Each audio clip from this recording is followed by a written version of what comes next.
नमस्कार, study material S के YouTube channel में आपका स्वागत है। आज का हमारा टॉपिक है आदित्य एल 1 मिशन के बारे में जो भी संभावित क्वेश्चंस बनेंगे उसके बारे में हम लोग डिस्कस करेंगे। इस वीडियो की पीडीएफ को डाउनलोड करने के लिए आप हमारा टेलीग्राम चैनल ज्वाइन कर सकते हैं। इस चैनल का लिंक डिस्क्रिप्शन में आपको मिल जाएगा। तो आज का हमारा डिस्कशन पॉइंट है आदित्य एल 1 मिशन के बारे में। मेरा नाम पुरुषोत्तम और आज के टॉपिक को स्टार्ट करते हैं।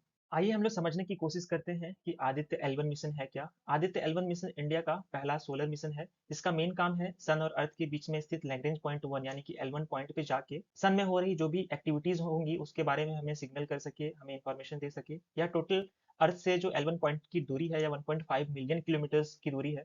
और आप इसको ऐसे समझ सकते हैं कि अभी हमने हाल ही में चंद्रयान 3 में जो हमने डिस्टेंस ट्रेवल किया था इससे यह नियरली 4 टाइम्स ज़्यादा है। इसीलिए जो टाइम हमें लगेगा कवर अप करने के लिए डिस्टेंस को, या 125 डेज लगेगा। आदित्य L1 को अगर हम लोग डिकोड करें तो L1 से ही मतलब हमारा है लैग्रेंज पॉइंट 1 और आदित्य का मतलब सन होता है। अब हम लोग समझने की कोशिश करते हैं लैग्रेंज पॉइंट्स होते क्या हैं। स्पेस में कुछ ऐसे हमारे पॉइंट होते हैं, कुछ ऐसे एरियाज होते हैं जहाँ पे दो बॉडी मास जैसे कि फॉर एग्जांपल सन और अर्थ के बीच का कोई एक ऐसा पार्ट होगा जहाँ पे दोनों की ग्रेविटेशनल फोर्सेस इक्विलिब्रियम पे होंगी, यानी कि ना सन का ग्रेविटेशनल फोर्सेस ज्यादा होगा ना अर्थ का ग्रेविटेशनल फोर्स ज्यादा होगा। ऐसे पॉइंट जहाँ पे दोनों की ग्रेविटेशनल फोर्सेस नलीफाई हो जाएंगी, दोनों का इक्विलिब्रियम पे रहेगा।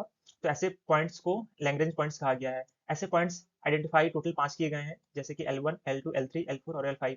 L2 पॉइंट पे जो हमारा अभी रिसेंट में लॉन्च किया गया था जेम्स वेब टेलीस्कोप, या यहीं पे स्थिर है। इसका मेन काम है कि अर्थ के एटमॉस्फेयर को ऑब्जर्व करना और जो भी एक्टिविटीज हो रही है उसको डिटेक्ट करना। लैग्रेंज पॉइंट्स काफी इंपॉर्टेंट होता है। ये कैसे काम करता है या फिर आदित्य L1 इसकी कैसे हेल्प लेगा हम लोग आगे स्लाइड्स में देखेंगे। बट अभी के लिए इसकी इंपॉर्टेंस को देखते हैं। सन में हो रही मूवमेंट्स या अदर स्टार्स में हो रही मूवमेंट्स को डिटेक्ट करने के लिए इंपॉर्टेंट है।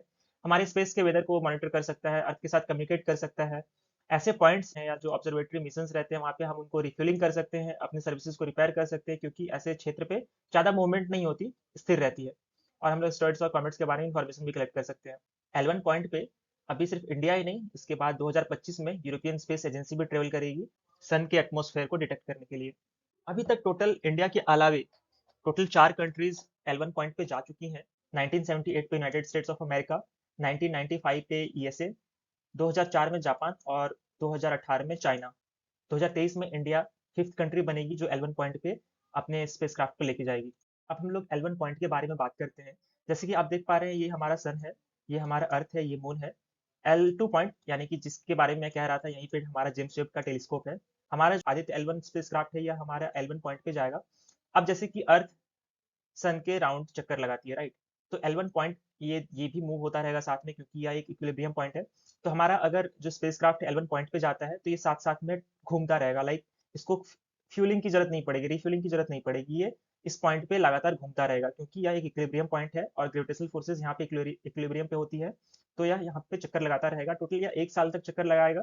और इस जो भी एटमोसफेयर में जो मूवमेंट्स हो रही है, जो भी इंफॉर्मेशन हम कलेक्ट कर सकते हैं वो सारे कलेक्ट करेगी। इसके लिए हमें कोई भी चैलेंजेस नहीं मिलेगा। अब हम लोग की ऑब्जेक्ट्स के बारे में बात करते हैं कि आदित्य L1 का क्या क्या मिशन है, क्या क्या हम लोग इंफॉर्मेशन कलेक्ट कर सकते हैं। जो सोलर के अंदर कोरोनल हीटिंग होता है या फिर विंड एक्सेलरेशन होता है, क्योंकि कई बार ऐसा है कि सन का जो आउटर लेयर है वहाँ पे टेम्परेचर ज़्यादा है, लेकिन अगर इनर लेयर यानी कि कोरोनल लेयर में अगर हम जाएँ तो वहाँ पे टेम्परेचर कम रहती है। ये ऐसा क्यों है, इस चीज़ को हम लोग ऑब्जर्व कर सकते हैं, इन्फॉर्मेशंस कलेक्ट कर सकते हैं। सन से जो निकलने वाले जो फ्लैश होते हैं उसको हम लोग डिटेक्ट कर सकते हैं, क्योंकि अगर आपको पता हो 2022 में यूएसए में कुछ सोलर के फ्लैश आए थे जिसकी वजह से काफ़ी लोगों की डेथ भी हुई थी। तो इस तरह की जो अनयूजुअल एक्टिविटीज़ हो, इसको हम लोग पहले से किस तरह से आइडेंटिफाई कर पाएँ, इसके लिए आदित्य L1 हेल्प करेगी। साथ में चूंकि हमारा जो वेदर है या काफ़ी हद तक सोलर पे डिपेंडेंट है, सन पे डिपेंडेंट है, तो हम लोग स्पेस वेदर को हम लोग पढ़ सकते हैं, हम लोग जानकारी कलेक्ट कर सकते हैं।